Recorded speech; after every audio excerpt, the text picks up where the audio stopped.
I can predict with 100% accuracy when one of my posts on social media, short form or long form, is going to go astronomically viral. It's not some weird algorithm hack that's going to become outdated in a couple of months.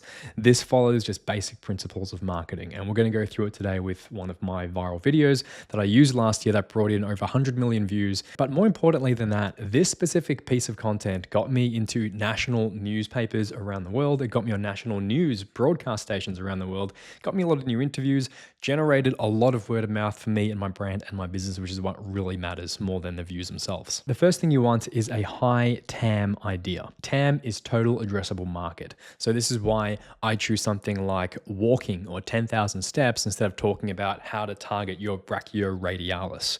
Both of those topics are very useful topics within my niche of fitness or workout advice or training. But when my goal is to create as much exposure as possible, I want to be casting as wide a net as possible with the topics that I choose. So for fitness, we go with things like fat loss, muscle building, longevity, recipes, nutrition, all those broader topics, as opposed to things like how to target this one specific muscle group or this ultra niche specific supplement or protocol. There are, of course, obvious exceptions to this, and there are going to be times where you still want to talk about all those other niche things, but they're just not going to have that same viral predictability. The next step is to make sure that you're creating curiosity within those first 3 seconds. And this is, what people often call the hook. But once you see this, you won't be able to unsee it. For example, in my Japanese walking video, I start with, you've probably heard that you should walk 10,000 steps a day, which on its own doesn't necessarily create a lot of curiosity, but it creates a lot of relatability where people are going to be like, oh yeah, I have heard that.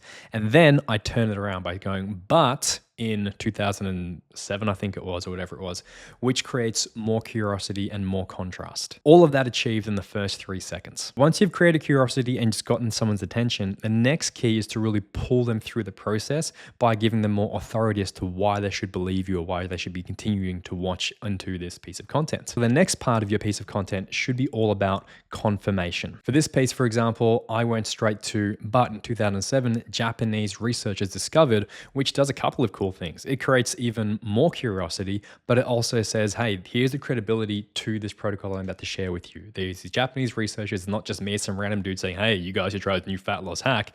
This is something that's a little bit more legitimate. From there, you need to segue immediately into value as quickly as possible. Don't try to preamble and drag it out because people just want to just get that first little bit of dopamine. So give them what they want. So for me, I go straight into the actual protocol itself. The final point with this value is it needs to actually be net new value, which is where most people fall off. They're giving out advice or tips that everybody just already knows. It's kind of boring if I said, oh, Japanese researchers found in 2007 that if you just exercise more, you will lose more weight. It's like, duh, no shit. But by having this packaged up in a way that is non-obvious and immediately usable and highly tactical, it becomes something that people want to share immediately and talk about more in the comments. Because the truth is, even this protocol here, it is pretty generic advice in terms of, hey, it's interval training instead of just straight steady state walking.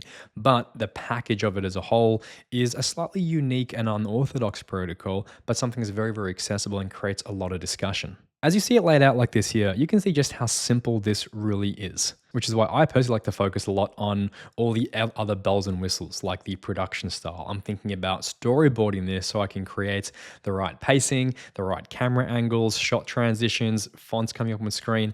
That's all the fun stuff. And that's where I spend a lot more time because honestly, the actual script itself on the topic, it took me maybe 20 minutes to pull together because it just follows these exact principles. And that's kind of how content should be, right? It shouldn't be something that you exhaustively worry and stress about all the time. It should be following a simple formula that allows you to express your thoughts and ideas and your concepts in a really engaging way that you hopefully enjoy doing. Hope you found that useful. Get out there and give it a shot. Let me know how you go in the comment section. I'll see you next time.